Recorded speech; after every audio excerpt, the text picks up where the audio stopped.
What up, Chicken Nuggets? Tyler here with the Sports Cards Are Dope podcast. And I just want to talk to you today about 5 tips I learned from completing the greatest basketball card set in the history of mankind. Let's jump in.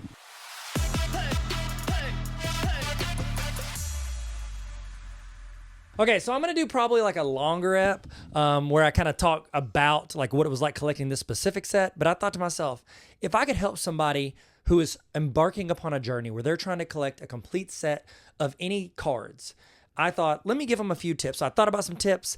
I consulted with my friend Chad. You may work with Chad. His last name Jibbity.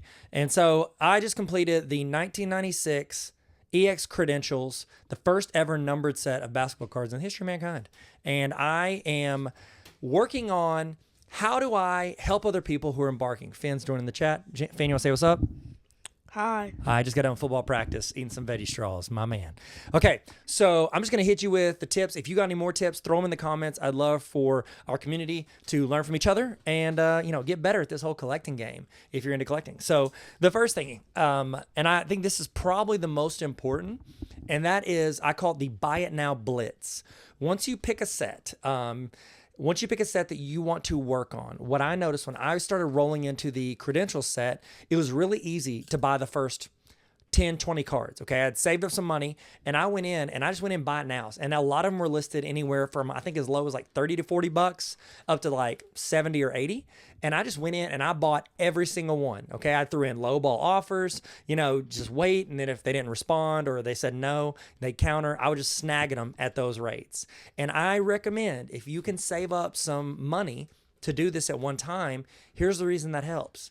When people who have cards listed or they want to list a card, a lot of times if that specific player's cards don't sell through a lot, they're going to look at other cards in the set. And so once you start buying up over time, people are going to see it. It's the same thing that happened with my Jared McCain Prism Silvers.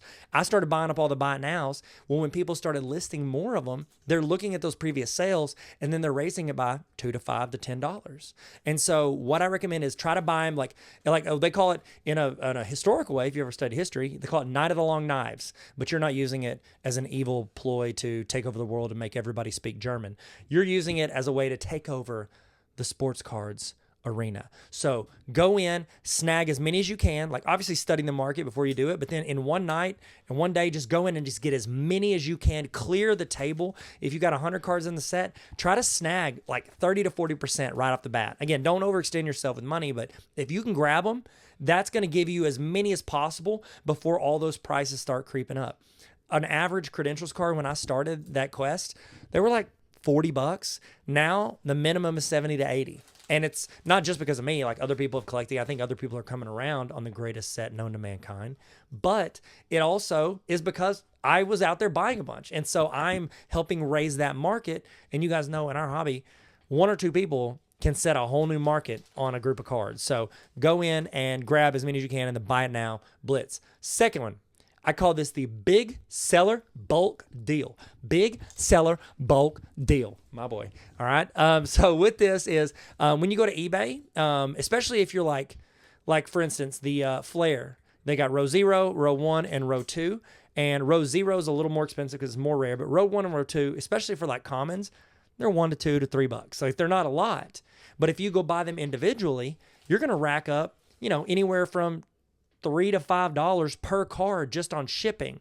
Hey, if you're going to eat that, can you go step in there just because of the chewing on the thing? I'm sorry, buddy. I love you. It's not great for audio chewing on them veggie sticks, baby. But you got to get your gains on after football practice. Flex on me. Sorry, Finn stepping out. So if you are going in, what I recommend is if you're trying to grab all those commons or those lower end cards, try to find one of those bigger sellers on eBay that has just a ton of buy it now cards. And then you can go in and buy them and add them to a cart and then combine the shipping. So like Burbank, they've got a ton of cards for sale and, listed buy it nows. And a lot of even like $1 to $2 cards adds up. They become $6 to $7 cards if you add in shipping. But if you go in and add them all to your cart, you can dump those and then save a bunch. About once every year or two, I go to Burbank's eBay, I go to their store, and I search Ron Gant. He's a baseball player I like, Ron Gant. And he's got a lot of really affordable, like So even his numbered cards, refractors, they're, $5 to $15, a lot of them. And so what I'll do is I'll go into search Ron Gant, and I literally just go through and I just add a ton of cheap cards to my cart. And then I'm pretty much getting it for like $10 shipping. Like, it's super cheap on the shipping, and I'm saving like $50 to $100 just on shipping. And I just snag $200 worth of cards, and it's a great way to do it. So find a big seller on eBay and then go in, add a bunch to your cart, and then save on shipping, especially on like the lower end common stuff. Okay. Third tip, find a way to track what you've got. One of the sets I've been working on for a couple of years, it's the Fresh Paint series. It's from 2019. So like the Jordan Poole, John Morant, Zion, Darius Garland, Tyler Hero, Rui Hachimura, those are all guys in that 2019 set. And I think there's a bunch of really good dudes, like really good players. And so I started collecting that set. They're really great looking. They got their photo, and there's like space at the top, perfect for their autograph. And they're all on-card autos. So I started snagging these things a few years ago. And one of the things I noticed is I didn't do a good job at first of tracking ones that I had purchased. I was just searching Fresh Paint. Like I said on the Buy-It-Now Blitz, I'm going in grabbing 2 or 3 of them every few weeks, 2 or 3 cards at a time. And then I noticed like I've got 2 Romeo Langfords. I've got 2 Taco Falls. And I'm like, I don't need 2. And so I just picked the best one and then sell the other one. But now I have an extra card that I didn't need. So if you can, find a way to track it. What I recommend, if you're doing it the best way, create a Google Drive spreadsheet, save that to your home screen on your phone, or put in your favorites of Google Drive. You click the starred. So that's what favorites is in Drive, in case you didn't know. Click on starred, go in, have that spreadsheet, and then in the spreadsheet, you have a list of all the players, like the number of their card, the player name. That way you can always sort by alphabetical if you can't find them. And then I also really wish I'd have done this with the credential set. Anytime you buy them, you mark them off so you can like create a column that is like a checkbox, which, by the way, with Gemini integrated into Google Drive, it's super easy to create this. And then you can even, like, if you're doing graded stuff, you can have a drop down. Like in my credentials set, I've now put them in a spreadsheet, and I've got a drop down of if it's SGC, PSA, or BGS. And then, so you have a drop down if it's graded or not, raw, and then whatever grade it is, the number grade. And then, this is what I really wish I'd have done on all of these sets. Have a column for what I purchased it for. And don't just be like, oh, I bought it for $9 on eBay. $9 plus $5 shipping is $14.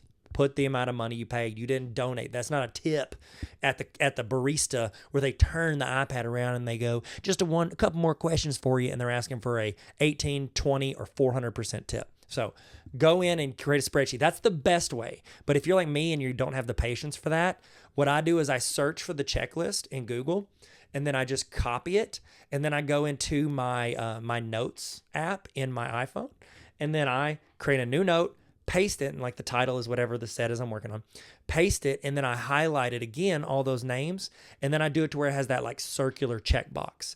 And so that's where most of my set checklists are. They're in there, and I just click that, and what it does is it marks that and it moves them to the bottom. And so it clears them out, and it at the top, it like all the heat rises, if you will. All the good stuff that you need to still get floats to the top, and you can easily see it. And I've always on my phone, that's where I'm purchasing. So that's where I check it off. So easiest way is in notes. The best way is if you do like a Google Sheet or if you create a Google form, and that way you can submit anytime you purchase a card. But then I guess a form wouldn't work unless you're like putting it in. You could there used to be something, I don't know if it's still an extension if you're really into like technology stuff. There used to be an extension called, gosh, what was that Chrome extension? It was like, it was where it would like take it out of the list after you selected it. I don't even remember. It used to be kind of janky anyway, so I'm not going to recommend it, even though I just spent 18 seconds recommending it. Tip number 4, hit up shows, because you can often, obviously, get cards for under comps, because a lot of dealers, especially if it's like common stuff, you can toss it in there. But here's my caveat on that. It's going to be so difficult to find them at smaller shows. Credentials, it's one of the most famous parallel sets in the world in sports cards. When I go to like a local show or a smaller show, I'm honestly at 1 out of 10 shows will I even see 1 credentials. I went to Fanatics Fest. I only saw 1 credentials at all of Fanatics Fest. One of the 2 best card shows in the world. 1. It was who was it? Death Left Shrimp, Sonics. You know what that's from? Parks and Rec. Hello, take me there, if you will. Best line in Parks and Rec the entire show, by the way. Take me there. Death Left Shrimp helps John Ralphio dunk in the comments. Respect the game. Respect the shrimp. I call them shrimp, but it's shrimp. Shrimp? I don't know. It's whatever. Don't judge me. Don't cancel me. Okay. I'm trying my best out here. So before the Blitz is best because there won't be comps. Because if you buy it for that buy it now, then people are going to use that as a comp now. But if you can do it before your Blitz, as they say, work in the shadows. Work in silence, let your game speak for itself, like Zach Wilson did on the Jets. I think didn't he put that in his Instagram bio? And then he proceeded to become a third string quarterback behind Trevor Lawrence. Anyways, so if you can go to a bigger show like Dallas, the National, any bigger show, you're going to have dealers that have just they'll have sets, they'll have binders, and when you go to the National, there's always several dealers that literally just have binders of complete sets, and there's guys going through it just picking out the cards they need. And so you could just go and be like, how much for the whole binder? Probably get a really good deal, a really good kickstart on those cards. By the way, if you're in Bryan, Arkansas, and you're trying to complete any 90s, early 2000s football or basketball sets, I've got a ton of them in my booth. This is not a sponsored post, but I just thought of that. I bought a collection a few years ago and as a set collector. And there's some that if it says complete set, because I had to package them because people were going in and stealing them. So if it says complete set, that means they were a complete set. If it says mystery pack, but it looks like a complete set, that means one or two are missing, or somebody swiped them and I had to just throw it up there because I didn't know it was missing or not. So there you go. That was a little toss if you're a very specific location as a buyer. So number 4, hit up the bigger shows and try to find those guys that are selling complete sets of stuff, flipping through binders. Honestly, I've been to Dallas several times. There's not a lot of those guys that set up at Dallas, but the Nationals always got several, which it just ended. So I'm like, here, 50 weeks from now, give it a shot. You know what I mean? Tip number 5, last one. I call this Milestone Motivation. Milestone Motivation. So whenever you're trying to complete a set, one of the things that it's going to be really fun at first because you're going to be knocking out a bunch. You're going to be knocking out a bunch really fast, and it's really exciting. You're checking them off the list. They're popping them on eBay. You've got the setting up there. There's nobody competing with you, okay? But again, as you start buying more, those prices will start rising across the board as people list. And then once you get to the last, I really felt it because there's 80 in the credential set, and it's a set numbered out of 499. So you got to guess there's maybe 300 of each card that still exist that aren't thrown in some landfill or burned somewhere, or stuck in someone's attic that we won't see for the next 20 to 30 years on some news story. And so whenever you are trying to pursue a set, especially if it's a rarer set, okay, where there's parallels or inserts or any of that, be patient because when you get around 80% done, it's going to dramatically slow down how fast you're going to be picking them up. I would say I probably picked up 70%. I probably picked up about 55, 60 of the 80 cards in the first 3 to 4 months. It took me a year and a half to finish it. So over a year of it was finishing the last 10 to 15%. And that's because those certain cards don't pop up as often. It took me, Gary Payton, he's not super high price. Took me he was one of my last 5 because there just weren't any available. There's one dude that had one listed on Buy-It-Now on eBay, and he was asking way too much. And so then somebody else listed one. It was still high, but it was just double comps as opposed to 10 times comps. And so I had to overpay. And it's because I was at the point where I was so frustrated because it had been a month or two and I hadn't picked up any new cards because Kobe was huge, the Jordan was huge, and then I just couldn't, another ones didn't pop up. And I was like, I just got to get one. I got to get my fill. You know what I mean? I got to eat a little bite I got to have a taster of the Loblolly ice cream before I can finally get that ice cream cone. So it's you have to get something and you just went after it and you're going to overpay a little, especially at the end if you get impatient. So create milestones halfway point and then you celebrate, make a video, text some friends, get that group text, card boys, BOIZ, and text them about it. You've got, when you get your first big card, because the 3 or 4 that are usually the most expensive. When you get that first expensive card, celebrate. Go out to eat. Take your wife out to eat. Take your girl out to eat. Take your whoever out to eat. And they're like, what's the occasion? You're like, I just picked up a Mamba. You know what I mean? And then you're going to have to explain yourself. Talking about Kobe Bean Bryant. So go out there and celebrate those milestones. So to recap, y'all ready? The Buy-It-Now Blitz, probably the most important, okay? Go in and snag as many Buy-It-Nows, save up money, and then when you're ready to pursue it, snag all the Buy-It-Nows. Number 2, find a big seller on eBay, and if it's a cheaper, Commons, try to go and bulk get those, put them in a cart, and that way you can save on shipping, all right? Number 3, find a way to track what you're knocking out. A checklist, a spreadsheet, something, whatever works for you. Number 4, Go to the bigger shows and see if you can find those dealers who are trying to get rid of that stuff. That's a great one, especially before you do the Blitz, because they're not as in demand.